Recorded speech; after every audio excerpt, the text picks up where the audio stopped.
आज आम कथा हवा नैऋत्य कोण अर्थात दक्षिण पश्चिम कोण रे रोषे घर फलाफल विषय। नैऋत्य कोण हूँ पृथ्वी तत्वर स्थान एवं रोषे घर हूँ अग्नितत्व एवं पृथ्वी तत्व स्थान रे अग्नितत्व सबु बेले खराब फल दिए। जदि आपनक घरे नैऋत्य कोण रे रोषे घर अच्छी ताहले आपण विभिन्न प्रकारर खराब फल भोग करुचंती। जेमिति गोटे फल है विवाह रे विलंब हवा।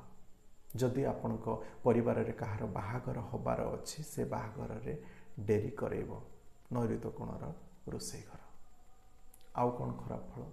आउ खराब फल है आपनक कैरियर रे स्टेबिलिटी न आसीबा। कैरियर रे सब डिस्टर्बेंस क्रिएट हवा कि कैरियर रे सब चेंज हवा मध्य नैऋत्य कोण रोषे घर फल। एमिति आहुरी अनेक किछि खराब फल अच्छी नैऋत्य कोणर रोषे घर थिले। तेणु जदि आपण एमिति किछि फल भोग करछंती ताहले कमेंट रे यस बोली लिखंतु एवं नैऋत्य कोणर रोषे घर पई मध्य आपण प्रतिकार करि पारंती। दिया जाइथिबा नंबर रे जोगाजोग करि परिबे। नमस्कार।